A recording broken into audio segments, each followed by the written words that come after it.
This is the work session that was scheduled for November 29th at 11. It is now 11:30. We had to reschedule. We're in the Board of Supervisors Executive Conference Room, Melanie Lane, Bisbee, and any item on this agenda is open for discussion. We'll do a roll call. District 1. Crosby is here. District 2. Supervisor English is present. District 3.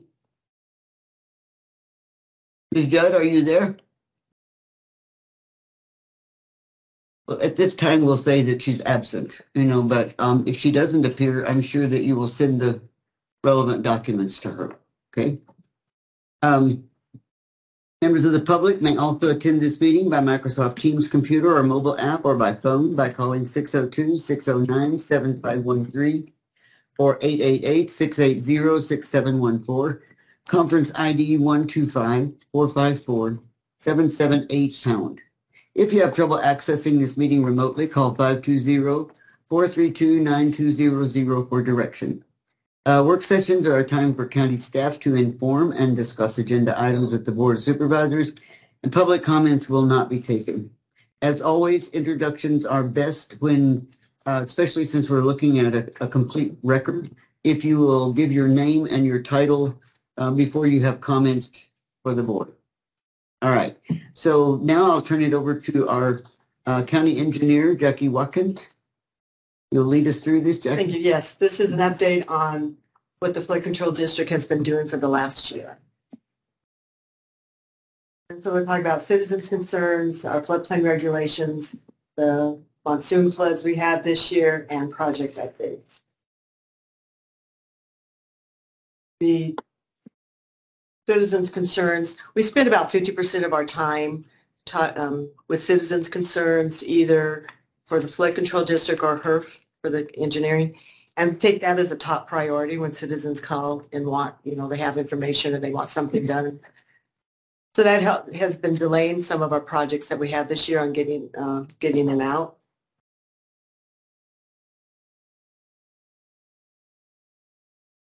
I think it's the oversized cursor. Yes, I do have an oversized cursor to show stuff. That was good. Blue for water for floodwaters. So some of the citizens' concerns, most of them that we have is neighbors diverting water. People would be putting up berms or ditches or putting up block walls or solid fences. That's diverting water to their neighbors. And when they do that, it's keeping their property with less flood water on it, but it's increasing the flooding for their neighbors.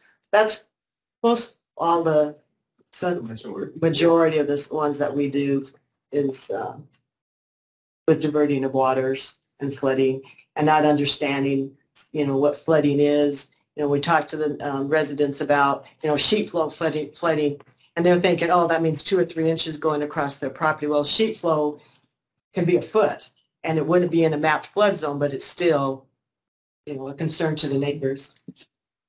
The major thing we do in the flood district is to regulate the National Flood Insurance Program, the NFIP, and that is to regulate development in a special flood hazard area, the FEMA mapped floodplains. And in the floodplains that the county has, there's about 26,418 parcels that are in a flood hazard area with about 14,463 structures. And this last year, we issued 57 floodplain use permits, 206 erosion hazard setbacks, which is stream beds migrate, from erosion, and we don't want people building homes and structures close to a wash.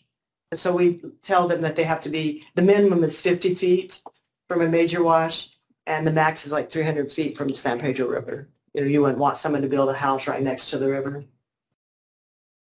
We had 188 inquiries, citizens' concerns, trying to find out what what the flood issues are on their property. And we give copies of 68 elevation certificates that residents then use when they go get homeowners insurance for flooding. As the flood insurance, your homeowner's insurance policy does not cover floods. They have to have a separate policy for flooding.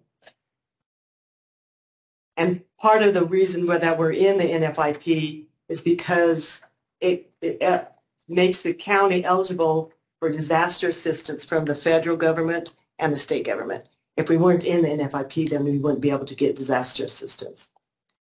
And it also makes the residents of the county eligible to have VA and HUD loans. If we weren't in the NFIP, they wouldn't be able to get a FDIC insured loan for their houses. We're in the community rating system.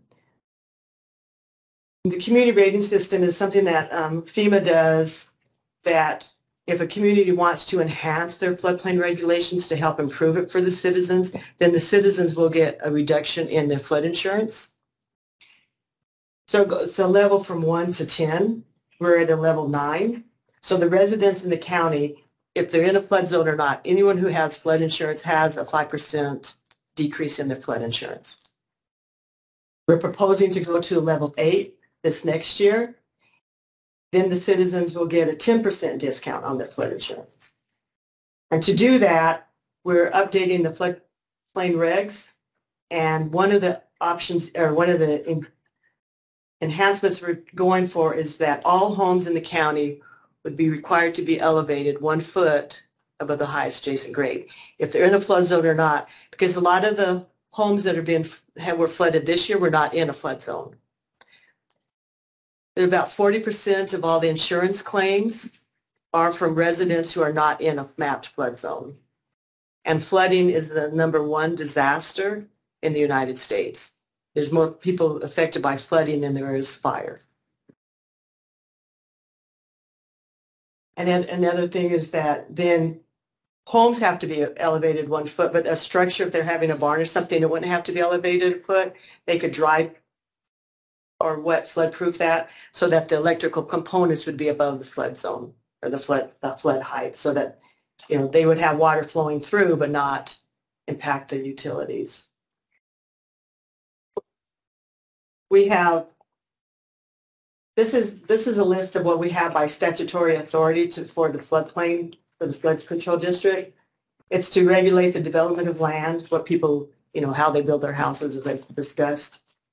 We do watercourse master plans, flood control works and storm drain, preservation and restoration of the floodplain. We have groundwater recharge projects, and then the flood warning system with our alert system, which feeds into the National Weather Service to help warn the citizens. And that this is Joaquin Solis, I'm the plan administrator, and that also helps with your community rating system. So a more viable alert system allows us to get better ratings for our community rating system. So it could actually even improve us even more than what we have. So that's what we're going to be proposing next year when our report is due for the community rating system. What helped us to get a level 9 is our alert system. That's what the thing. Do we have to have people specifically signed up in Cochise County for the alert system in order for that to work? I know we encourage people to sign up. Yeah, the alert system that we have, that we're talking about, is our rain gauges that we have that then feeds into the National Weather Service. So it isn't necessarily attached to the warning system that we ask people to sign up for. It is. It is. We asked the emergency services director to include that as one of those. I thought so. Yeah, because there's many more than I believe we have 20 stations, alert gauges with that's being worked by Cochise County. But there's many more individuals and stuff that have their own, and that helps quite a bit as far as alerting people of the flooding issues. Well, I think we've made significant progress on that, what I think of as the early warning system. And I guess we're fortunate that we don't have a lot of crisis, and so we're not crying wolf.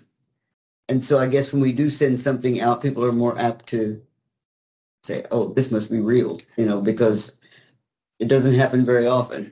There's a threshold in those precipitation gauges that you guys recently approved that if there's a certain amount of rainfall, I think we have them set at 2 inches in an hour, then that sends a text to the emergency services folks who then send out the alerts to all the citizens that signed up for that. Because some of our watersheds are so large that it could be raining in the upper watershed, and be sunny where someone lives, and they could be flooded. Right. So just a little bit of history of the monsoons. I mean, floods have happened since the beginning of time. And about every 10 years, we have major flooding. The last was the hurricane that came through in 2014 that was kind of countywide. And then in 1983 and 1994 was the major floods that the whole state was affected with. You know, some of the houses up in Tucson actually fell into the wash. And so that was after the floods of 83 that the state put in more emphasis for having flood control districts monitor and regulate what happens in the flood zones. And that's when our flood control or our floodplain regs came into effect, was in 1984. And in the last 5 years, someplace in the county, we have about 6 to 7 major events in the county that's flooded for areas around the county. And we've had major floods this year. This year was the wettest year Cochise County has ever had of record, and it was the wettest county in the state. So we had more rain in Cochise County than any county in the rest of the state. Word one. Well, that's positive. that's good. Let's go with it. Can we have the front page on that one? Yeah. Can we make T-shirts? So we had flooding that were impacted by homes were impacted in St. David, Elfrida, and Whetstone. And then there was some small localized flooding in Bowie, Portal, Wilcox, and Douglas. There I wasn't aware of any flood events, flooding inside the homes, but in St. David and Elfrida and Whetstone there were. So this is St. David. And this blue is the flood zone, the mapped FEMA flood zone. And this is Highway 80 right here. And this is the curve right by the dollar store on Highway 80. And the box culvert that goes under here for this watershed coming through here is a 2-cell, 14 feet by 7 feet high, so 28 feet wide culvert. So that's how much water is coming through. This is the wash when it gets downstream here at Miller Lane, and it's about 6 to 8 feet wide, depending on what part you're going. So the washes are not, they were never designed or developed to handle all the flood water that's upstream. The water does overflow the banks. And in here, so this is one reason why we're going to do more regulation on what kind of fences people can put in the flood zone. This is a fence here. So this property on this side is helping to get protected, but then it's increasing the flooding on the neighbor. And in this area here of St. David, a few of the residents have fences around their properties. So we want to do more control on how they do. They can still put fences, but they have to let the water keep flowing through it by having openings in the fence. And this is the flood zone, and the upstream flood area here is 6 square miles, so it is a small area flood, contributing to the watershed. But this flood area here is a mile long, so it's, it spreads out over the whole thing. And a lot of the homes here, we did go back and to find out, some of the homes here were built prior to the flood control regulations. There's 54 homes that were built just in that flood area that was impacted this year, and they were built anywhere from 1880. From 1865 was the oldest home that we have of record there. So they're, mostly, that's why a lot of the homes, aren't built. If these homes were built today, they would be required to be 2 to 3 feet higher, because there is some areas in the in that flood zone area that has 2 feet of water flowing through their area for their houses. Like this house here, you can tell here, this is the high water mark. This is how high the floodplain was, or the stormwater. So this house is okay. Unfortunately, this house had mud going through it. This house, this structure here, it's built at grade. If it was a foot higher, it would help prevent being flooded inside the homes. Like this home here, we had sandbags available, and people did take advantage of that to try to protect their homes. but it wasn't able to protect all the homes in the area. There was major flooding. This is the Elfrida area. This is Rucker Creek. This is the path, the normal path for a small event. Because upstream on Rucker Creek, when it crosses Rucker Canyon Road, this floodplain here is 150 to 200 feet wide. So that's telling you the volume of water that can come through here. This is right here by this farm. So the flood that happened in August, this is 10 feet wide.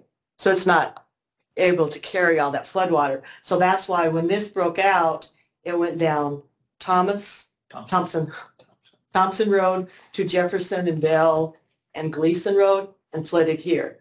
I mean, this has been done in the past. We have photos of flooding in Elfrida from 83 and 94. We have photos from in this area here. So these homes here were flooded, and that's why we're, later on I talk about the floodplain or the watershed plan that we want to get done for this area.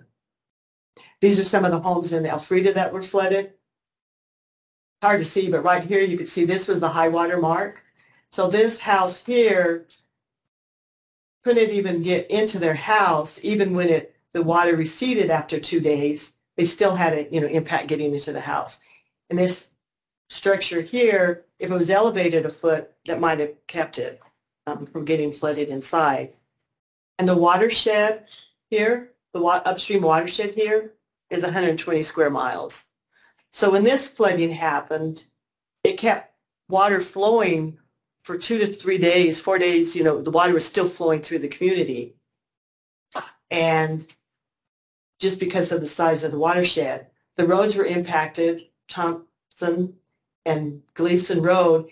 It was 2 weeks before some of those roads were repaired because operations, Public Works couldn't even get in there to fix the road because they were so muddy. So that it's a large watershed there for this. This is Whetstone. This is where FEMA has it showing to flood. There's a bridge under Highway 90 right here. The water really flows through this bridge down in here where all this vegetation, this darker area is the vegetation, and then it flows up through there. And some of these homes were flooded. The properties are flooded. We went out and visited a few of them. So when you buy a property out here, you think that you're not in a flood zone. You don't have a realization that your property is going to be flooded. And this is the natural path for it to flood. So we want to add this as the project list, move it up to have this remapped so that when people are building in here, because this is prime development land here, there's more people that are buying out in this area, so that they're aware that they're in a flood zone. There's some material pits here that the wash did breach here and did cause some other flooding, but this is the bridge under Highway 90. The ADOT's not going to put a bridge on a highway if that's not where the true path of the floodwaters go. This is one of the homes, the floodwater was up to the bumper of the car. And this is Babakamari River itself. The homeowners on the south side of the river were stranded for at least a week, that they couldn't get their vehicles across. Some of them had boats, and there was neighbors that were helping neighbors, carrying them back and forth. But this car, unfortunately, thought they could drive through and was stuck. But the Babakamari River, it flows, and there's nothing that we can do to prevent that from flowing. You could put in a bridge, but that would be a few $1 million. So the FEMA maps are being updated in the projects and our new projects that we have. FEMA is updating at their cost, so it's not costing us, the City of Bisbee and St. David's flood zones.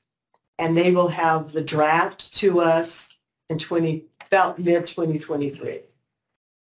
FEMA has been working on, so that's one contract with FEMA. This is the other contract with FEMA.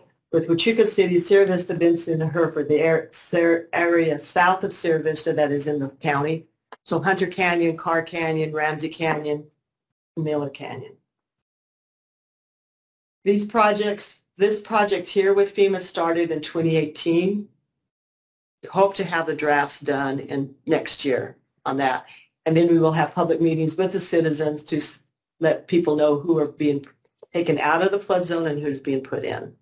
But it will affect their insurance rates. Then on the west part of the county, FEMA is doing a base level engineering. And that is using high resolution ground elevation data, the LiDAR that we had done.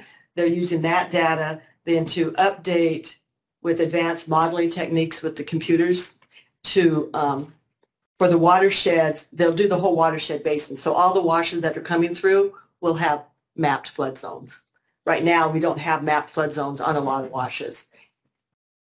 When FEMA was doing the flood studies in the 80s, if there was not a lot of development in the area, they didn't map the flood zone. You know, they spent their time and money on doing it more where there's homes being built or to update it so people, before they buy property, they would know if they're in a flood zone. Maybe I feel the need to interject here about the Babbacomari Mm-hmm. because there has been, for the other board members, recognition that the county has spent a lot of money trying to help Babbacomari move forward because they wanted to be a development out there. And the floods, the amount of money that it would take to fix the problems out in that Babbacomari area, no one could afford that. You know, all the things that would have to be done in order for them to be what they wanted to be, like a first-class subdivision. And so that's going to be something that the county has to deal with a lot, is because it's too expensive. I know people want to live out there and they think it's beautiful and, you know, all those things, but we can't afford to put in the facilities that would be necessary in order for them to be able to get to and from their property. And so I was really glad that planning and zoning finally rezoned some of those properties to larger areas because they were all cut up into small pieces because people all wanted a piece of the Babbacomari. And finally the county took the hit and paid for all of that and walked away from it because they were supposed to pay as a community and developers. But they looked at the price tag and said, no, we're just walking away from this. So that's just a little bit of history on the Babbacomari. And I know this, I got a lot of emails, you probably did too, about people, you know, you need to fix this because we're out in the Babbacomari and I was sent pictures of the wash and the car in the wash. And I'm going, there's not enough money. You know, I mean, that would be a low priority for the county to spend the kind of money it would take in order for those people to be able to enjoy their rural property the way they want to. Right, because there's two crossings on the Babbacomari River for properties on the south side of it. And yeah, it's cost prohibitive really to develop because even to get grants, you have your benefit cost ratio. Right. And if the cost of the project is higher than the value of the properties, you won't get a grant to do Well, that. we even went to the process of bonding. We paid institution to check what bonding would be available. And with the value of the properties, it didn't touch what it would take in order to make that place accessible.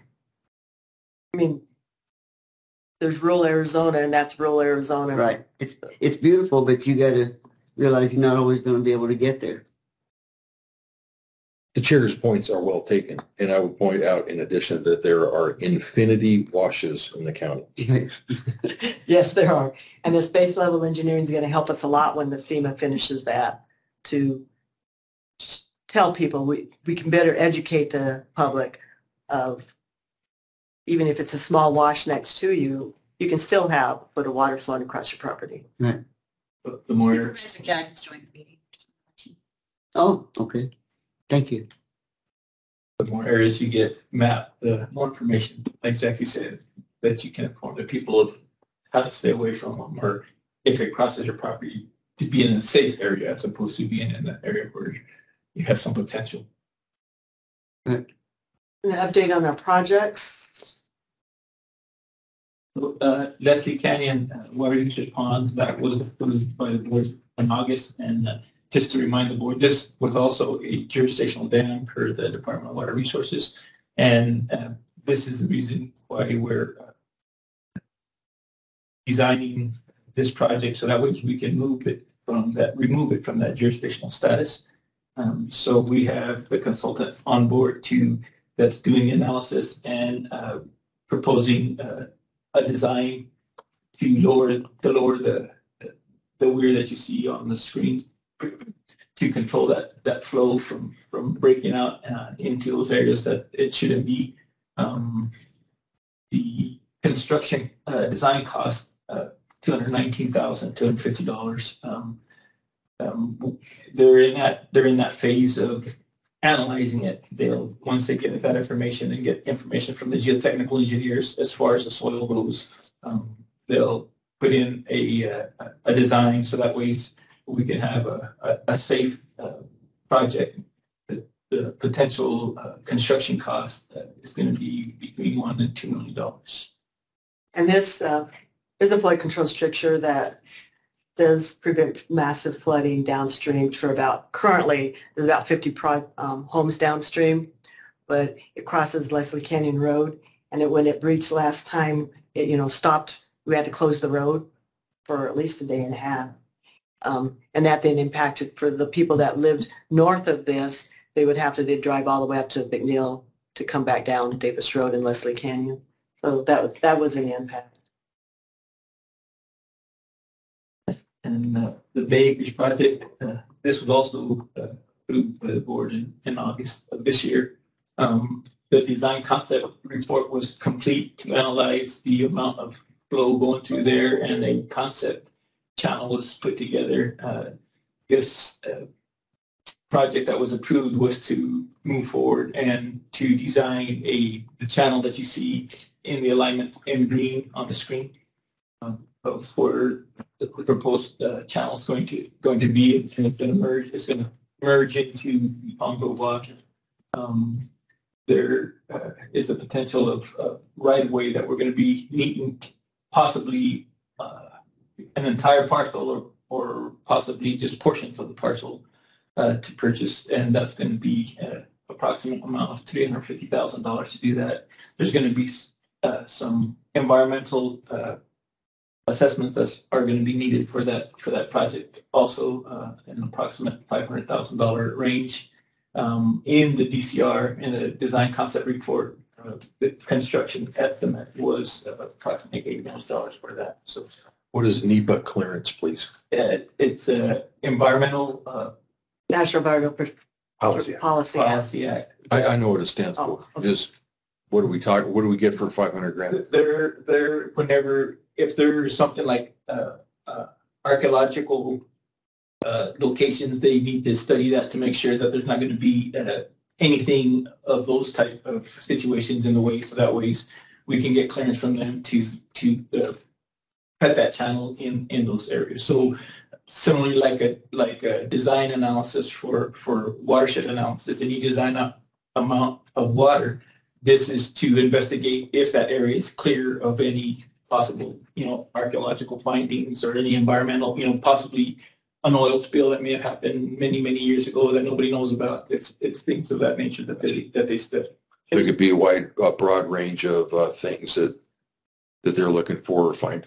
That's correct. If a project has any federal dollars, and we would go out for grants for this, because even if it's $8 million, an $8 million grant, we would have to have typical grants of 25% match for the construction. So we would still have to come up with $2 million.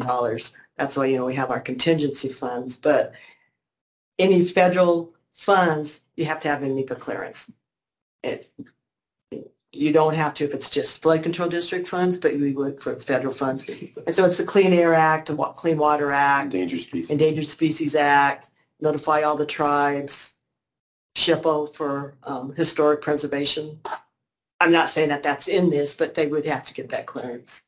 It's a part of projects that we do for all the projects we have. And cost benefit analysis?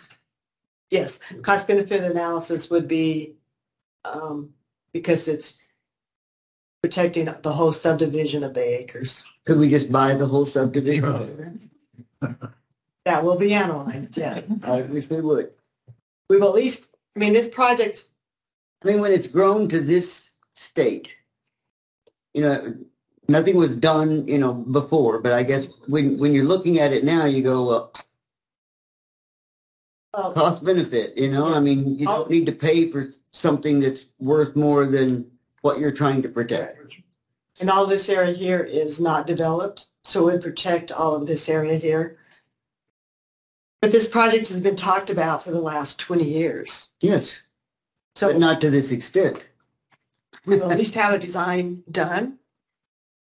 And if we can't do it this, 10 years, next 10 years, once more homes get built here, at least we'd have the design done.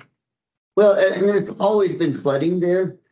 And so do we need to design something so that land that's vacant won't ever have water on it, to keep it all in the channel when it never has been all in the channel? And so sometimes people have more expectations from us than are reasonable. Let's move it all so that now we can develop lands where water should be flowing. And, we have probably a high probability of getting a grant just because of this as a colonia. Right. Yeah, you doing okay? Yeah. You need a break. Yeah. Sure. You get to look great. Give allergies. Updating the projects that we have in the San Pedro Valley. Coyote Wash, we have, we're going for design. This is phase 4 on this project. And then we already have a grant for construction. Yeah, a DOD grant that came in for 1.5 million for the construction. So we get design completed next year and hope to have construction starting in the winter of next year. Riverstone, Riverstone, we're about to finish up our phase 2 analysis of where recharge would best happen on our property there, and that should be done in early 2023. We've put in for another grant for $925,000 for the design and engineering of this project to the Department of Defense, and we're waiting to hear back from them. We should be hearing back from them pretty soon here. Reed Canyons, we're in year 3. This is a 5-year project where we're doing land treatment and enhancing the soil, the biology in the soil to decrease flooding by increasing infiltration. So that project is in year 3. Horseshoe Draw, with all the flooding we had this year, we were able to maintain or to fix the inlet. In fact, we were out there last week. There's still water in the pond. But they do plan on getting out there next week to fix the inlet. And that's about $50,000 to fix the inlet. Then we will have to repair the outlet. And then Bisbee Effluent Project. We just had a contract approved by the board a few weeks ago for $345,000. 250 of that is coming from another Department of Defense grant from Fort Huachuca. And we're kicking off that project tomorrow.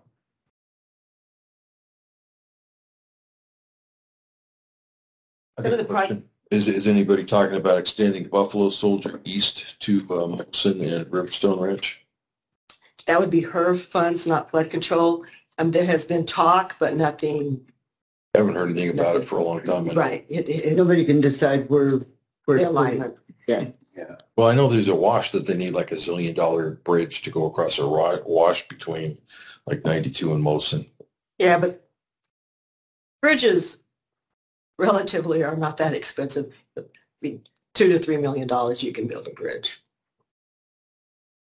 Pomeroy, I think I got ready. yeah, it's still money, but relative to construction. Pomerine, we have floodwaters going across Pomerine Road that is being dammed up. That's ponding there on the road that's causing hazards or concerns to the residents. So we've done our survey out there, and we've done utility location, and we're talking to the farmer on the west side of the road, and we're coming up with a design so that we can then take the water to keep it flowing across Pomerine Road. It's not to take it underneath, but so that we prevent backup, and then put in a drainage channel to take it to the south part of his parcels. And that's just an intermediate fix to the problem, then we will get a consultant to do a design concept report like we did for Bay Acres to find out how much that project would cost to actually take the water, put it in the channel upstream, put a levee in to then divert all the water into a channel to take it underneath Palmer Road. Poche Stronghold, there's been some drainage flow changes with, you're talking to the residents, it's from the farmers, the orchards, but the water has changed. And so we are going to, when there's no vegetation on the trees, we will fly that again with our own drone to get better survey and to get aerials to find out why is it changed and what do we need to do on that project. So that is still there. We're doing some watershed studies in the Wilcox Basin. We're in the process of applying to Arizona Department of Emergency Management and FEMA for a $250,000 grant to start looking at the opportunities for flood control and recharge around the city of Wilcox. And that is with the city of Wilcox and the Wilcox Sansville. Natural Resource Conservation District. Yeah. They are Signed on as partners with us for this. And this is just a phase one. This is just a high level to find out what we could do to help that watershed. And then in Elfrida, we're going to apply in March for a grant to get that watershed for Record Creek to get it studied. And we talked to the Army Corps of Engineers, and they're pretty confident that we will get that grant to do that watershed study there. And then that will help us to try to figure out what else we can do for the flooding in Elfrida. This is just showing, this is the FEMA map of the Wilcox area, the basin. Starts up in the Mount Grahams. This is all Graham County, this is Cochise County. The watershed here is 704 square miles, which is about half the size of Rhode Island. Such a large watershed. All of this lighter color here, that means that flood depth there is a foot. Some of these other flood depths are 2 feet and to 3 feet. And then this purple area here actually has a flood elevation that the water would be. So if somebody had a piece of property there, they would have a surveyor tell them how high their house had to be, because you could have a piece of parcel that has a little hill on it, but you don't want to build a house 3 feet up there if the flood height's only a foot. And so that's why, the study that we're doing for Wilcox will analyze Turkey Creek and all the flooding that happens here coming off the Graham Mountains and these mountains. And that's all I have. If you have any questions. Did you say Turkey Creek impacts Wilcox? The Playa. Oh, the Playa. It flows into the Playa. It crosses Kansas Settlement Road, and when it crosses Kansas Settlement Road, it's about half a mile long, and it can flow for a week. It's not high velocity, but it is. Right. It can be 2 feet deep. It's not. It's a nuisance and a highway hazard. But a great recharge opportunity, because if we can capture that water before it gets to the playa where it just evaporates, then we could and get it back into the aquifer. That could help with some of the aquifer groundwater levels there. Ms. Judd, I've been told that you're online. Did you have any questions, comments? Well, first of all, thank you. You talked about the homes that would need to be built a foot above, and that is just new homes, I understand, because a foot or higher in the county to do ratings. What happens to homes that are still built flat on the ground?